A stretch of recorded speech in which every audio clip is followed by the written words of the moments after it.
pressure is on as I begin my third and final year as an illustration student in university in London. So come along with me while I document my process for my first project of the year from start to finish. So this project was called London, a Biography, where we were meant to explore the past and present of London. Otherwise, it's complete creative freedom. You work however you want to work. You want to make a digital illustration, you do that. Painting, you do that. Screen printing, lino cut, animation, whatever. It was complete creative freedom as long as it linked up to the past and present of London.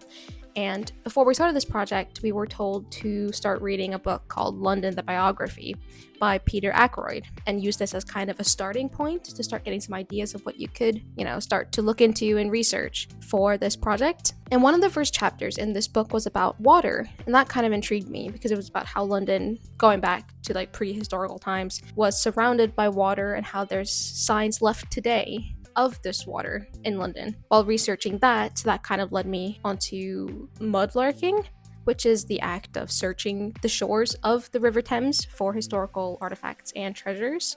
And I thought that was kind of intriguing because that then led me into the more like religious or spiritual beliefs around the River Thames before. And I thought that was really interesting because people used to, or this is all speculation obviously, but because of the sheer amount of skeletal remains discovered in the River Thames, it's been led to believe that people used to do water burials, and because of everything else that's then washed up on the shores around the River Thames, it's also believed that this was a site of sacrifice and offering. So I thought that was really interesting because I did some research in like the mythology, the beliefs, the spiritual and religious beliefs, like everything surrounding the river. I thought that was really interesting. I don't really care much for the historical side of things.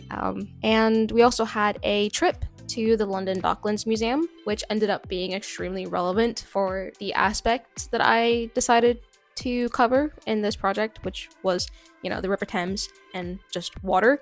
And they actually had a mudlarking exhibition going on while I was there. So that was extremely just lucky timing for me, I guess. So I did go to that exhibition, and I actually saw in that exhibition, they actually had some of the historical artifacts that I had already researched and drew. And that's never happened to me because I'm not very familiar with art history and the art world and stuff like that. So when I go to museums, everything is completely new to me. I don't come from a background of art education. This is my first time ever having anything art related at school, and it's illustration, so it has nothing to do with like fine art and art history and stuff like that. So I know nothing about stuff like that. This was the first time I went in and I recognized the things I saw, so that was really interesting. So anyway, I started with trying to figure out some compositions, and I really struggled with this. The whole development of an idea part of the project really had me stumped this time. Nothing was really clicking. So I kind of had this idea to add this sea serpent because, again, I was looking into the mythology of the River Thames, and like some people believe that they've had sightings of different types of like river monsters lurking. I decided to add a sea serpent, and then I decided to also add a river goddess because of these offerings and sacrifices that people made to the river. I thought it'd be nice to kind of like personify that. So then I felt like the sea serpent and the river goddess were kind of two sides of the same coin, if that makes sense. Like the sea serpent could kind of symbolize wrath and what was to happen if you didn't, offer to this river goddess, who would then grant you with peace and good harvest and whatever it was that people believed would happen.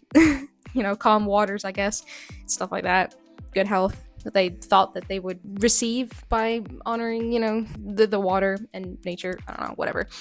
But yeah, my sketches really weren't clicking, and while I was getting feedback from my tutor one of these times, she told me to just grab a big sheet of paper and just do a bunch of different thumbnails, and that was actually really good advice for me. So I did grab a sheet of paper, albeit not a very big sheet of paper because this was the biggest one I had. Which was just an A4, and I made 16 thumbnails, and that was very helpful for me. So I then decided to further develop my favorite thumbnails, but something was still missing. So I went back to paper, and that's when I then made these paintings. I then used these paintings for the final piece. That's why I'm showing you these paintings. I think this year, one of my biggest lessons for when it comes to project work has been to get out of my head because that was what really had me stumped with this project. And my tutor even then said to me at some point, she said, like, I know you have a tendency to overthink. And I was like, oh shit. Like, I know that, but I didn't know you knew that about me. Like, wow, that's embarrassing. But the point was that I just have to draw and not think. Like, I spent so much time doing research and writing ideas, making all these thumbnails, but at the end of the day, I just needed to draw something, draw anything, just to get the creativity, like, actually running, you know. And then sometimes the ideas will just come to you instead of sitting there and working and thinking and researching. Sometimes you just have to draw, which has been my biggest lesson this year. So I did then just start painting, and I didn't go in with the intention of using this for anything for my final piece. This was just me painting, and then I ended up loving them, so then I used them for my final piece. So, you know, it worked. So the first thing I painted was a ship, and then I painted Father Thames. He's like this godlike personification of the River Thames, and this is actually a statue at St. John's Lock in Oxfordshire in England. And then I drew Tower Bridge, which is one of the bridges in London crossing the River Thames. And then I also drew a shipwreck. I then used these for my sea serpent illustration. So if you see on screen now, I did end up developing an illustration of the sea serpent and one of the river goddess, and then I added these little sketches into both of them. So these were the sketches that I then used for the sea serpent. So they were things that like had to do with the River Thames and the water and everything just kind of surrounding that. And then for the river goddess illustration, I used mudlarking stuff. So I had a human skull, that's to kind of represent the water burials. And then I have a sheep skull that's supposed to symbolize the sacrifices, because sheep is often used as, you know, sacrificial lamb, you know. And then I have a variety of different weapons, because there's so many like really fine weapons and artifacts in the River Thames that people believe that they were also involved in these water burials. So I drew some weapons, and some are actually very specific weapons that, you know, have fancy names and are up in museums. So one was the Wandsworth shield, and then I also drew the Battersea shield and the Waterloo helmet. And I believe those two I actually did see at the mudlarking exhibition. Kind of interesting. And these artifacts I had actually already sketched before, because I did some tiny sketches when I first started this project. I have that recorded as well, but this video was a little bit too long, so I just ended up not using it. But maybe I'll have a separate video for that. But I did some little like charcoal sketches, some pen sketches of these like mudlarking stuff. So I'd actually already drawn these things before I had seen them in person. I decided to paint them as well. And yeah, I then used them for the river goddess illustration, or I thought that for her, I should have the things in the water and the things that was for her, like these offerings. So yeah, I then added the watercolor sketches to my digital designs, and then I used gradient map, which I've never used for anything ever before. And I really liked it. I just used the first color option that Procreate had, and I kind of thought it looked really cool. So I have this, I guess, kind of like this silhouette of my illustrations, but inside them I've kind of collaged my watercolor paintings. And I've never worked like this before, but I actually thought this was pretty cool. And I added a little water texture on top, and then the designs are done. So I did also try riso, whatever it is, riso printing this, though I did end up making some changes to the sea serpent once I'd already printed it. And then I printed them out on A3 sheets of paper, but something must have been wrong with the file of the river goddess, because she printed out as an A4 design on the A3 paper, which kind of sucked, especially since I ran out of time, and since there were other people that was going to use the same and, you know, only riso printer that we have at school. Like, I had to show up for my crit with just that, so that kind of sucks. But I am reprinting it 2 days after I record this voiceover, so by the time this video is out, I would have already reprinted it, and then I can add it in this video. But at the time that I'm recording it, I haven't yet reprinted it, so I might just have to resubmit this project for Christmas, because like I just wasn't happy with the prints, which is just kind of unfortunate. But yeah, my tutor was also sick for a month, which kind of sucked. There's nothing that can be done about that, though. I don't blame her. It's not her fault that she got sick, obviously. But that definitely added a lot of stress to this project, because we get briefed on a project, and then the next few weeks, like until it's due, like we have the crit, we just get feedback. Like we go to school for one-on-one tutorials, and she'll come to us and she'll look at our work and she'll guide us further.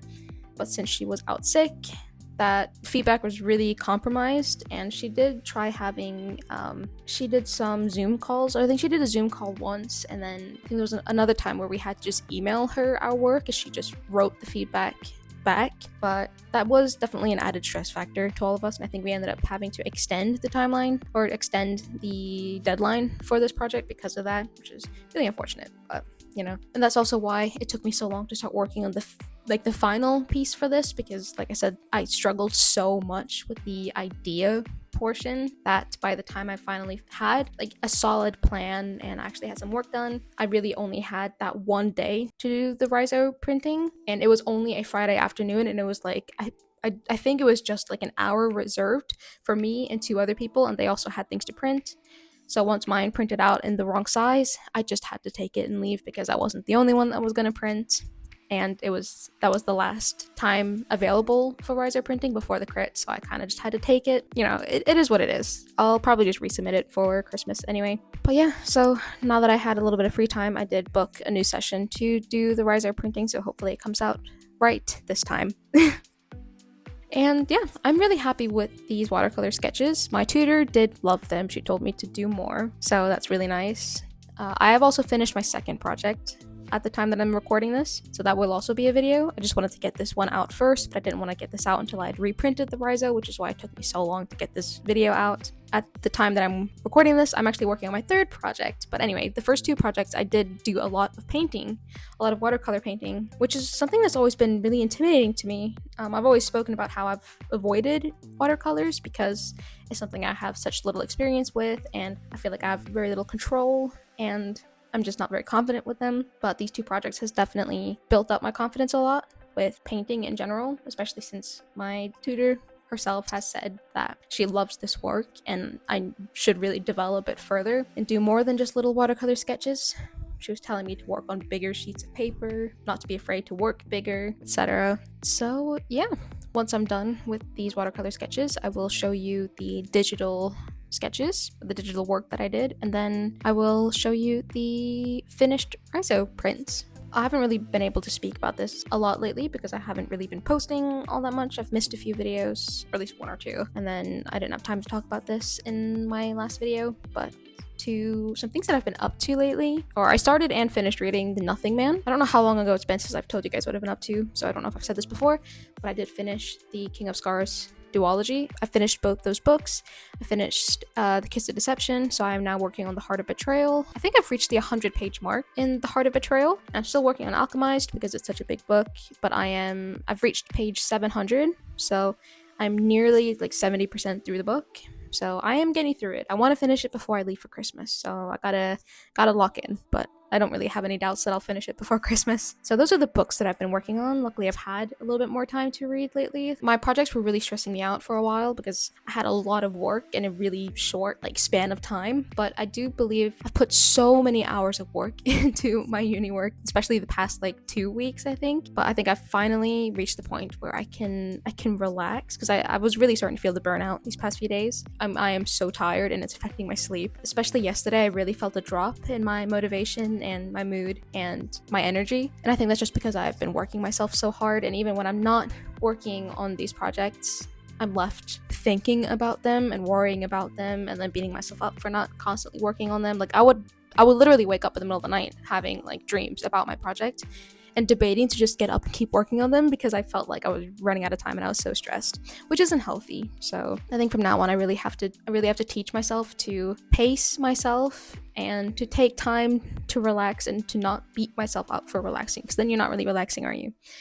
But anyway, so I was playing Slime Rancher 2 and I finished that. I was playing that with my partner. That's not a multiplayer game, but we play single player games on call together, so it's like we're playing together. I also played Water Park Simulator, finished that. At the moment, I'm kind of in between games. Last night, me and my partner spent some time trying to figure out what to play, and we don't really know what to play. So by the next video, I would have had a new game, but at the moment, I don't really have anything to play at the moment. Though I did watch Jacksepticeye play Dispatch. Didn't play it myself, but I did watch gameplay of it. So like I feel like that should also be on this list. Other than that, the only thing I really watched was I saw like 2 episodes of Dan season 2, and I don't know if I'll continue it. Honestly, like I don't know if it was just because I wasn't in the right mindset, but I watched the 2 episodes yesterday and I was just so bored. You know, like I don't know, it was just really boring to me. It's kind of mid, to be honest. I don't know, but I am extremely picky with the media that I consume, especially when it's just me watching something. It really has to like immerse me, and endless action but not a lot of good storytelling or interesting characters just doesn't really do it for me, which is kind of how I feel like Dan is, and a lot of like the biggest anime out there, at least at the moment. I just feel like they're all very action based, so it's like flashy colors and like lots of movement, and that's what they use to kind of intrigue you, but that doesn't work on me. But I have been meaning to watch The Apothecary Diaries. I think I will like that. We'll see if I decide to finish the 2nd season of Dan or if I just jump to that.